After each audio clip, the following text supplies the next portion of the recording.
بسم اللہ الرحمن الرحیم۔ میرا نام ہے محمد ریاض اور آپ میرا یوٹیوب چینل دیکھ رہے ہیں ریاض بزمی۔ خوش آمدید آپ سب کو۔ جیسا کہ آپ لوگوں کو پتہ ہے کہ انٹرویو لیکچر سیریز جو ہے وہ انٹرویو کے حوالے سے خصوصی لیکچر سیریز کا جو ہے وہ اہتمام کیا ہوا ہے، اور اس سلسلے میں آپ قارئین کی طرف سے تھا کہ سر ایک ناول نگار کو ہم مکمل کر لیتے ہیں، تو آج اسی سلسلے میں مستنصر حسین تارڑ کے جو ناول ہے خس و خاشاک زمانے، اس پہ جو ہے وہ ہم بات کرنے جا رہے ہیں کہ خس و خاشاک زمانے کا جو ہے وہ ہم اس آج کے جو ہے لیکچر اس کے اندر خس و خاشاک زمانے ناول پہ بات کریں گے۔ اس کا فکری و فنی جو ہے وہ جائزہ پیش کیا جائے گا، اس کے پلاٹ پہ، کردار نگاری پہ، اور اس کے علاوہ بنیادی نقطہ نظر ان کا کیا ہے، کون سی تکنیک کو انہوں نے استعمال کیا ہے، اور آخر میں آ کے جو ہے وہ ناول کے ان کا جو مخصوص آپ کہہ سکتے ہیں کہ فلسفہ حیات ہے، اس پہ جو ہے وہ بحث کی جائے گی کہ ان کا جو ہے وہ فلسفہ حیات کیا ہے۔ تو اگر دیکھا جائے تو تارڑ نے 2 اشروں سے ایک بطور ناول نگار کے جو شہرت حاصل کی ہے، وہ ہر طبقہ فکر کے قارئین کے لیے جو ہے وہ دلچسپی کا سامان اس میں ہے، اور آج کے دور میں یہ فیصلہ کرنا جو ہے یہ مشکل ہو گیا ہے کہ ان کا حوالہ جو ہے وہ بطور ناول نگار کے ہونا چاہیے یا بطور سفر نامہ نگار، کیونکہ اگر ہم ان کے ناولوں کو بھی دیکھتے ہیں تو ناول بھی ان کے جو ہیں وہ فنی طور پہ اتنے مضبوط ہیں کہ ہم انہیں جو ہے وہ ان سے اغماض نہیں برت سکتے ہیں، اس لیے ان کے ناول بھی جو ہیں ان پر بھی صرف نظر کیے بغیر ہم آگے جو ہے وہ نہیں جا سکتے ہیں۔ جی 21ویں صدی کے اندر جو ہے ان کا ناول کو اگر جو ہے وہ فن کا جائزہ لیا جائے تو ناول کا پلڑا جو ہے وہ بھاری ہو جاتا ہے، اور پھر حال ہی میں شائع ہونے والے ناول اے غزال شب، یہ سارے ناول ایسے ہی ہیں جو اپنے موضوع اور مواد دونوں حوالوں سے بہت اہم ہیں۔ اردو فکشن کا نقاد اس عشرے میں اتنی طویل فہرست اور اتنے معتبر ناولوں کو نظر انداز جو ہے وہ نہیں کر سکتا ہے۔ یہ 2010 عیسوی میں ان کا شائع ہونے والا ناول خس و خاشاک زمانے جو ہے یہ ایک ضخیم ناول ہے، جیسا کہ نام سے ہی اشارہ جو ہے وہ اس کا مل رہا ہے کہ اگرچہ وہ خس و خاشاک ہی ہے، اردو ناول کی روایت میں اس قسم کے جو تجربات ہیں وہ نئے نہیں ہیں، بلکہ ان سے پہلے جو ہے وہ قرۃ العین حیدر اور عبداللہ حسین جو ہیں وہ اس طرح کی تکنیک پہ طب آزمائی جو ہیں وہ کر چکے ہیں۔ جب ایک ناول زمانی اعتبار سے ایک سے زیادہ نسلوں یا صدیوں پر محیط ہو جاتا ہے تو زیر نظر ناول میں صدیوں کا بوجھ تو نہیں، لیکن کم از کم 3 نسلیں ہیں جو 1930 عیسوی سے لے کر 1930 سے 2001 عیسوی تک ہمارے آنکھوں کے سامنے جو ہے وہ پروان چڑھتی ہوئی دکھائی دیتی ہیں اور اپنے حصے کا کردار ادا کر کے جو ہے وہ رخصت ہو جاتی ہیں۔ جی یہ دیکھا جائے تو کہانی کا آغاز جو ہے وہ بخت جہاں کی بھیک سے ہوتا ہے، اور جو اپنی ایک بیمار مرغ اپنی بھتیجی سے مانگ رہا ہوتا ہے، اور کبھی یہ اپنے جو ہے وہ جوانی میں ایسا تھا جو اپنی خوبصورتی کی بنا پہ جو ہے وہ غریب عورتوں کا جنسی استحصال کیا کرتا تھا، اور اپنے بھائیوں کے انتقال کے بعد اس کی جو ہے وہ جائیداد پہ قبضے کر کے اپنی بھابھی اور اپنے بھتیجوں کو جو ہے وہ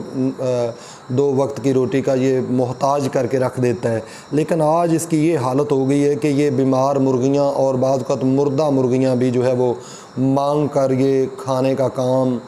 شروع کر دیتا ہے،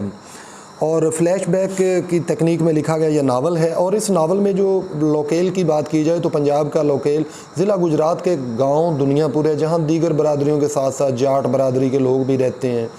اور اس حصے میں پنجاب کی دیہاتی زندگی، رسم و رواج، رہن سہن، مختلف قوموں اور برادریوں کا انداز زندگی اور انداز تفاخر بڑی جزیاتی تفصیل کے ساتھ بیان کیا گیا کہ کس طرح وہ لوگ اندر سے کھوکھلے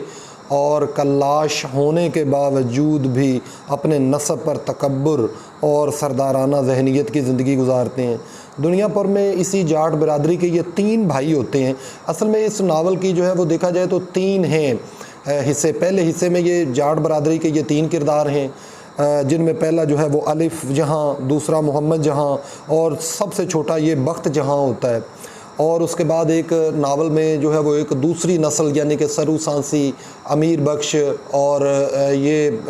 کردار چلتے ہیں، اور اس کا تیسرا اگر حصے ناول کی دیکھا جائے تو اس میں وہ انعام اللہ، شباہت، راجو، موتی، تو یہ کردار جو ہیں وہ سارے آتے ہیں۔ تو اس ناول میں بھی کہیں جو ہے وہ فلیش بیک تکنیک کے علاوہ کے ساتھ ساتھ ایک اور جو ہے وہ اسٹریم آف کانشیس جسے شعور کی رو کہتے ہیں، اس کا بھی کسی نہ کسی حد تک جو ہے وہ تجربہ کیا گیا ہے، کیونکہ ایک لمحے کے لیے یہ ناول کا ہیرو انعام اللہ جو ہے وہ امریکہ میں ہے، اور بعد میں جو ہے وہ کینیڈا کی سرزمین پر شباہت کے ساتھ اس کی باہوں میں باہیں ڈالے اور گاڑی پر جو ہے وہ سفر کرتا ہوا ہمیں دکھائی دیتا ہے۔ تو کسی نہ کسی حد تک یہ اس حوالے سے بھی اس پر جو ہے وہ بات کی گئی ہے۔ تو یہ بنیادی طور پہ یہ تین بھائی ہیں، الف جہاں، محمد جہاں اور سب سے چھوٹا ہوتا ہے بخت جہاں۔ سب سے بڑا تو جوانی میں ہی جو ہے وہ لا ولد یعنی کہ کوئی اولاد نہیں ہوتی اور فوت ہو جاتا ہے۔ منجھلا یعنی کہ ایک درمیان والا جو ہوتا ہے محنتی اور شریف آدمی ہوتا ہے، اور اس کا گھرانہ 5 بیٹیوں اور 1 بیٹے پہ مشتمل ہے۔ 2 بیٹیاں بچپن میں فوت ہو جاتی ہیں۔ جی، تو یہ جو سب سے چھوٹا ہوتا ہے یعنی کہ منجلا ایک محنتی اور شریف ہوتا ہے، اس کا گھرانہ 5 بیٹیاں اس کی ہوتی ہیں اور 1 بیٹا ہوتا ہے۔ 2 بیٹیاں بچپن میں فوت ہو جاتی ہیں۔ تیسری بیٹی مالو اس کا نام ہوتا ہے، اور اپنی جوانی اور غیر معمولی حسن کی بنا پر وہ جھولا جھلاتے ہوئے قریبی گاؤں کے ایک چودھری کو پسند آ جاتی ہے اور وہ اس کو بیاہ کر لے جاتا ہے، لیکن اس کی سوتن اسے جو ہے وہ زہر دے دیتی ہے۔ اور اس حصے کو بھی مالو کے حسن کے حوالے سے ناول نگار نے اپنے ناول پہ جو ہے وہ بہت بڑے ایک حصے پر اس کے حسن کے بارے میں بھی لکھا ہوا ہے۔ اس کے بعد جو ہے محمد جہاں اپنی شرافت اور ہر دل عزیزی کی بنا پر پوری آنکھ کا تارا بن جاتا ہے، اور وہی کہاوت سچ ثابت ہوتی ہے کہ اچھے لوگوں کی عمر بھی کم ہوتی ہے۔ تو یہ بہت جلد جو ہے وہ فوت ہو جاتا ہے۔ جیسے ہی یہ فوت ہوتا ہے تو اس کا بھائی وہ جو بخت جہاں ہے اس کا قبضہ کر لیتا ہے اس کی زمینوں پر۔ بخت جہاں ایک بہت نہایت ہی عیاش اور متکبرانہ زندگی گزارتا ہے، مجرے سنتا، اپنی خوبصورتی اور مردانہ وجاہت کو اپنی ہوس کی تکمیل کے لیے بھی استعمال کرتا ہے۔ اس کی پہلی بیوی سے 1 بیٹا اکبر جہاں اور 2 بیٹیاں ہوتی ہیں، اور آخر میں اکبر جہاں بھی جب مر جاتا ہے تو اس کی بھی قبر اس کے باپ کی طرح ٹیڑھی ہو جاتی، جو ایک علامت کے طور پہ ناول نگار نے کہا ہے کہ جو کوئی برا عمل کرتا ہے اس کا نتیجہ بھی اسے جو ہے وہ برائی کی شکل میں ہی بھگتنا پڑتا ہے، اور اس کا بیٹا بھی جو ہے وہ ڈوب کر مر جاتا ہے، گویا اس کی نسل ہی ختم ہو جاتی ہے۔ اور یہ اس کی پہلی بیوی سے بیٹا جب، لیکن یہ کہ اس کا قریبی دوست ہوتا ہے لینا سنگھ، اس کی بیوی امرت کور کو اس کی مردانہ وجاہت کی وجہ سے اس پہ جو ہے وہ فریفتہ ہو جاتی ہے، اور آخر کار یہ اس کے حسن میں گرفتار ہو کر اس کے ساتھ بھاگ کر آ جاتی ہے۔ لیکن اس کی پہلی بیوی جو ہے جس دن گھر آتی ہے تو اس کی پہلی بیوی، یہ جو دوسری بیوی سکھ عورت کو لے کے آتا ہے، تو اس کی بیوی ہمیشہ کے لیے اپنے مائکے چلی جاتی ہے اور کبھی جو ہے وہ مڑ کر واپس نہیں دیکھتی ہے۔ اگر دیکھا جائے تو کہانی کے دوسرے کینوس پر یہ شروع ہوتا ہے جس میں امیر بخش ہوتا ہے، اور یہ لاہور کا رخ کرتا ہوا ہمیں دکھائی دیتا، اور نوکری کی تلاش میں یہ اپنے ایک قریبی عزیز دار دور کے عزیز دار تھا اس کا رشتہ دار، خوشی محمد تھانے دار، یہ اس کی چوکھٹ پہ دن رات پڑا رہتا ہے اور اس کی چاکری کرتا ہے کہ شاید یہ مجھے جو ہے پولیس میں جاب دلا دے گا، لیکن ایسا نہیں ہوتا۔ اور ایک دن وہ خوشی تھانے داری سے چھٹکارا پانے کے لیے اس پر اپنے جو ہے وہ بولی کتے چھوڑ دیتا ہے۔ اس حصے کو بھی ناول نگار نے جو ہے وہ جب تو یہ بھاگنا شروع کر دیتا ہے امیر بخش، اور اس حصے میں ناول نگار نے کہا ہے کہ جب وہ بھاگتا ہے تو اس پر زندگی کے کئی اسرار و رموز جو ہیں وہ اس پر عیاں ہوتے ہیں، اور وہ کہتا ہے کہ یہ مذہب، یہ دنیا داری، یہ ساری چیزیں، یہ کائنات، آسمانی صحیفے، قضاء اور قدر، حیات بعد از موت، عالم ارواح، اور وہ ساری گتھیاں جو ویدوں اور حکیموں سے نہ سلجھ سکیں، ان سب کے بھید اس لمحے جو ہے وہ اس کے سامنے جو ہے وہ آ جاتے ہیں اور آشکار ہو جاتے ہیں۔ اور ایک لمحے کے لیے، اس ایک ہی لمحے میں اس کے سیاہ بال جو ہیں وہ سفید، وہ ان میں چاندی اتر آتی ہے، یعنی کہ سفید ہو جاتے ہیں۔ وہ پلٹ کر گھر جانے کے بجائے جو ہے وہ پیدل لاہور کی طرف چل نکلتا ہے، اور راستے میں علامتی ایک سانپوں کی فصل وہ عبور کرتا ہے، جس کی حیثیت اگر علامتی نہیں تو پھر یہ سراسر یہ ہمیں مبالغہ ہی نظر آتا ہے، کیونکہ ایسا ہونا عام طور پہ ممکن نہیں ہے۔ اور اسی اثناء میں ریلوے اسٹیشن پر اس کی ملاقات جو ہے وہ عزیز جہاں اور سرو سانسی سے ہوتی ہے۔ سرو سانسی جو ہے یہ کہہ لیں کہ ایسا کردار ہے، یہ سانسی قبیلے سے تعلق ہے، اور یہ لوگ حرام چیزیں بھی کھا جاتے ہیں، نیولے، مری ہوئی چیزیں، اور یہ اپنے دوستوں کو کہتا ہے کہ تم مسلمان جو گوشت کھاتے ہو تم تو کہہ لو کہ مٹی کھاتے ہو، ہم گوشت وہ کھاتے ہیں جب مرے ہوئے ڈھور ڈنگر کو 2-3 دن ہو جائیں اور اس کے ریشے آپس میں باہم مدغم ہو جائیں اور اس میں سے وہ بھینی بھینی خوشبو آتی ہے، اسے کہتے ہیں سچل گوشت۔ تو وہ کہتا ہے تو مسلمان تو جو ہے وہ مٹی کھاتے ہو، ہم سچل گوشت ہمیں پسند ہے۔ تو یہ اس کے سانسی ہونے کا اتنا جو ہے وہ اسے کہہ لیں کہ اس کا اسے تانا نہیں دیتے، نہ ہی اسے نفرت کرتے ہیں، اور یہی وجہ ہوتی ہے کہ یہ جو عزیز جہاں ہے، یہ تینوں دوست سرو سانسی عزیز جہاں، تو یہ آپس میں جو ہے وہ رہنا شروع کر دیتے ہیں، اور انہیں بتایا جاتا ہے کہ ایک ماڈل ٹاؤن کے اندر ایک نئی کالونی آباد ہو رہی ہے، وہاں پہ آپ چلے جاؤ۔ شروع میں یہ بھٹے پہ کام کرتے ہیں، بعد میں یہ کالونی میں محنت کرنا شروع کر دیتے ہیں، اور آخرکار کسی نہ کسی حد تک یہ کامیابی حاصل کر ہی دیتے ہیں۔ تو ان کا تعلق جو ہے وہ بنیادی طور پہ کوٹ 17 سے ہوتا ہے، اور اس کا ایک نوجوان جو ہے وہ سوہن سنگھ بھی ان کے ساتھ آ جاتا ہے، یہ 4 ہو جاتے ہیں۔ اپنے چاچے کے خوف سے عزیز جہاں جو ہے وہ اپنی بہن نور بیگم کی شادی امیر بخش سے کر دیتا ہے۔ برات کے موقع پر امیر بخش کا سفید سر ایک مضحکہ خیز صورت اختیار کر لیتا ہے جو بعد میں رفع ہو جاتی ہے۔ عزیز جہاں بھٹے پر کام کرنے والی ایک سانسن سے شادی کر لیتا ہے، اور سرو سانسی جو ہے وہ غلطی سے مردار کی ٹانگ کاٹتے ہوئے اپنے چچا کی ٹانگ کاٹ لیتا ہے، جس کی وجہ سے وہ اپنے چچا کی بیٹی سونی سے اسے شادی کرنا پڑ جاتی ہے۔ تو یہ ایک کہہ لیں کہ یہ 2 کہانیاں ہو گئیں۔ ایک وہ یہ دوسری کہانی ستارہ کوٹ والے نوجوانوں کی ہے۔ پہلی کہانی جو ہے وہ وہ دنیا پور گاؤں، گجرات کا وہ جو گاؤں ہے وہاں کی ہے۔ اب اسی ناول کے اندر ایک تیسری کہانی کا آغاز ہوتا ہے کہ انعام اللہ کے سرو سانسی جا رہا ہوتا ہے کہ مسجد کی سیڑھیوں پر جو ہے وہ کہہ لیں کہ کوئی عورت اپنا حرام کا بچہ وہاں پہ جنم دے کے وہاں سے بھاگ جاتی ہے، اور لوگ اور وہاں پہ مذہبی جو نقطۂ نظر رکھنے والے ہوتے ہیں وہ کہتے ہیں کہ اس کو جو ہے وہ مار دیا جائے اس بچے کو، لیکن سرو سانسی آگے جا کر کہتا ہے کہ آپ سب کا جو ہے وہ اللہ تعالیٰ آپ پہ خیر کرے، آپ سب سے میری گزارش ہے کہ یہ میرا بچہ ہے، اسے مجھے دے دیں۔ تو سانسی یہ سرو سانسی اسے لا کر پالنا شروع کر دیتا ہے، اور اس کا نام انعام اللہ رکھتا ہے، اور اس کے باقی دوست امیر بخش اور عزیز جہاں بھی جو ہے وہ اس سے بڑا پیار کرنے لگتے ہیں اس بچے سے۔ بعد ازاں جو ہے وہ امیر بخش کے ہاں بھی بیٹا ہوتا ہے، لیکن انعام اللہ کی محبت میں جو ہے وہ کسی طرح کی کوئی کمی نہیں آتی ہے، اور امیر بخش کے کہنے پر ہی یہ جو سرو سانسی ہوتا ہے یہ اپنے دونوں بیٹوں جو موتی اور راجو کو جو ہے وہ تعلیم دلوانے کے لیے کینیڈا بھیج دیتا ہے۔ اور اس کے بعد اگر ناول میں یہ تیسرا ایک آپ کو میں نے کہا کہ کہانی کا ایک شروع ہو جاتا ہے، شروع میں کہا تھا 3 حصوں کے اندر کہانی جو ہے وہ چلتی ہے، تو تیسرے میں یہ انعام اللہ جو مسجد کی سیڑھیوں پہ ملنے والا ایک کہہ لیں کہ باسٹرڈ یا حرامزادہ حرام کا بچہ ہوتا ہے، اسے مل کر یہ پالتے ہیں، اور اگر دیکھا جائے تو یہی ناول کا ہیرو ہے۔ اس کے علاوہ سرو سانسی کے 2 بیٹے ہوتے ہیں جنہیں وہ راجو اور موتی، انہیں وہ تعلیم دلانے کے لیے جو ہے وہ بڑی اچھی تعلیم دلواتا ہے۔ موتی کینیڈا چلا جاتا ہے اور ملازمت کر کے خوشحال زندگی بسر کرتا ہے۔ راجو اپنا نام اور اپنی شناخت بدل کر سلمان شاہ بن جاتا ہے، اور روحانی، سیاسی، معاشی اور معاشرتی سطح پر بلند مقام یہ حاصل کر لیتا ہے۔ اس کے علاوہ یہ جو امیر بخش کا بیٹا ہوتا ہے روشن، اور انعام اللہ دونوں صحافت میں میدان میں بھی آتے ہیں۔ انعام اللہ کو ایک عامر مطلق سے اختلافی کالم لکھنے کی بنا پر جو ہے وہ کوڑے بھی پڑتے ہیں۔ جب اس کا ناول اس وقت اسے کوڑے مارے جاتے ہیں جب یہ ایک ناول لکھتا ہے۔ آپ نے دیکھا ہوگا کہ تارڑ کے زیادہ تر جو ہیرو ہیں وہ ایک رائٹر کی شکل میں پیش کیے گئے ہیں، تو وہ جو انعام اللہ ہے وہ ہیرو ایک ناول لکھتا ہے آٹو بایوگرافی آف باسٹرڈ، ترجمہ کریں تو یعنی کہ ایک حرام زادے کی جو ہے وہ خود نوشت شائع ہوتا ہے، تو اس کے خلاف ملا جو ہیں وہ کہہ لیں کہ وہ مظاہرے شروع کر دیتے ہیں۔ وہ اس سب سے تنگ آ کے امریکہ چلا جاتا ہے، اور امریکہ جہاں پہلے وہ غلاظت کے تھیلے جو ہے وہ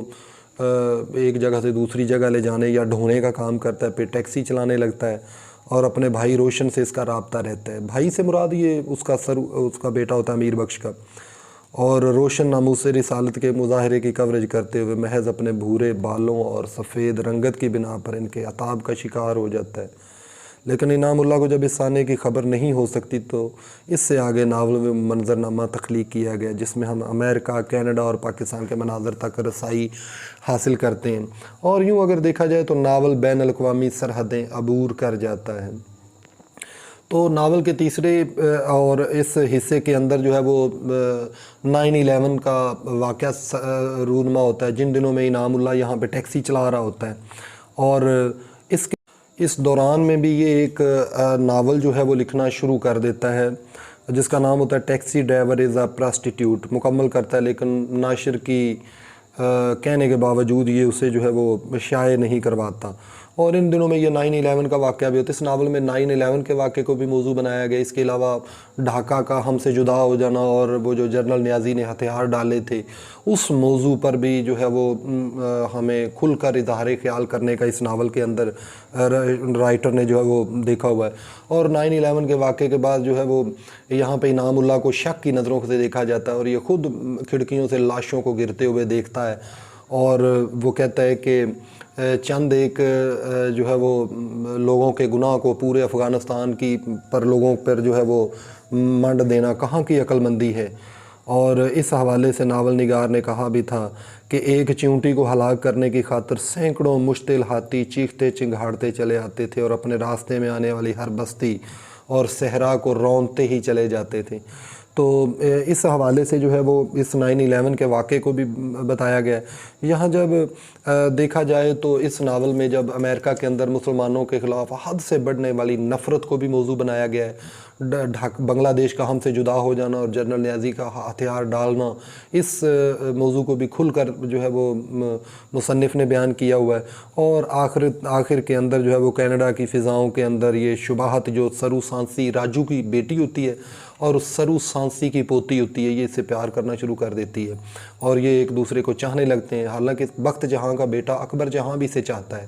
لیکن آخری موقع پہ جو شباہت اسے جواب دے دیتی ہے اور کہتی ہے کہ میں تمہارے ساتھ زندگی نہیں گزارنا چاہتی۔ تو یہ انعام اللہ میں دلچسپی لینا شروع کر دیتی ہے، اور جب یہ واپس آتی ہے لاہور میں تو شباہت جو ہے وہ اپنی جڑوں کی تلاش کے اندر آپ کہہ لیں، کیونکہ وہ ایک سانسی نسل سے اس کا تعلق ہوتا ہے۔ حالانکہ یہ امریکہ میں پیدا ہوتی ہے، امریکہ میں تعلیم حاصل کرتی ہے، لیکن چونکہ جبلت سے انسان کبھی چھٹکارا نہیں پا سکتا، تو یہ آ کر سانسیوں کی بستیوں میں وہ حرام، نیولے اور ان چیزوں کا کھانا جو ہے وہ دیکھ رہی ہوتی ہے۔ اس کے بعد ہم اب اہم کرداروں پہ بات کرتے ہیں۔ اس کے بعد انعام اللہ اور شباہت جو ہیں وہ کینیڈا کی فضاؤں کے اندر چلتے ہیں، اور یہ جو ہے وہ یہ اپنے ارادے بناتے ہیں کہ کسی طرح امریکہ کو ہم تباہ و برباد کر دیں گے، صفحہ ہستی سے نابود کر دیں گے، اور اس سب کے لیے وہ شباہت اسے کہتی ہے کہ یہ اکیلے جانا اس مقصد کے لیے تو ایک خودکشی ہوگی، لہٰذا میں بھی اب تمہارے ساتھ جینے مرنے کے لیے تیار ہوں۔ اس کے بعد یہ اگلے لمحے ہمیں کینیڈا کی فضاؤں کے اندر گاڑی چلاتے ہوئے یہ نظر آتا ہے، اور وہاں پہ اس کا ہاتھ جو ہے وہ شباہت کی پیٹ پہ جاتا ہے جو ابھی تک ہموار ہوتا ہے، اور وہاں سے اسے ایک تھوڑا سا پیغام ملتا ہے کہ چلیں اور کچھ کرنے سے پہلے اس دھرتی کو آباد کرتے ہیں۔ اور گویا ایک طرح سے یہاں پہ ہمیں جو ہے وہ اشارہ دیا جا رہا ہے کہ ناول نگار نے جو ہے وہ ایک نئے آدم کی تلاش اور کا یہاں پہ جو ہے وہ ایشو اٹھایا ہوا ہے۔ اس کے علاوہ اگر ان میں دیکھا جائے تو خط و خاشاک زمانے کے اہم کرداروں کے اندر جاٹ خاندان کے وہ 3 بھائی ہیں، الف جہاں، محمد جہاں، چھوٹا بھائی بخت جہاں۔ ناول کا دوسرا حصہ کوٹ ستارہ کا میر بخش، خوشی محمد، تھانے دار عزیز جہاں اور سرو سانسی، اور اس کے علاوہ عزیز جہاں کی بیگم بہن نور بیگم، اور اس کے بعد تیسرے حصے میں دیکھیں تو لاوارث مسجد کی سیڑھیوں پر جو ہے وہ ملنے والا بچہ انعام اللہ ہے، ہیرو بھی ہے، اور سرو سانسوئی کے 2 بیٹے اس حصے کے اندر کردار کے طور پہ سامنے آتے ہیں، راجو اور موتی، امیر بخش کا بیٹا روشن اور انعام اللہ دونوں صحافت کے میدان میں، اور اس کے علاوہ بخت جہاں کا بیٹا اکبر جہاں جو راجو کی بیٹی شباہت پر فدا بھی ہوتا ہے، جو ناول کی ہیروئن ہے، لیکن وہ عین موقع پہ جو ہے وہ اسے جواب دے دیتی کہ میں تم سے جو ہے وہ کوئی کسی قسم کا تعلق جو ہے وہ نہیں رکھنا چاہتی ہوں۔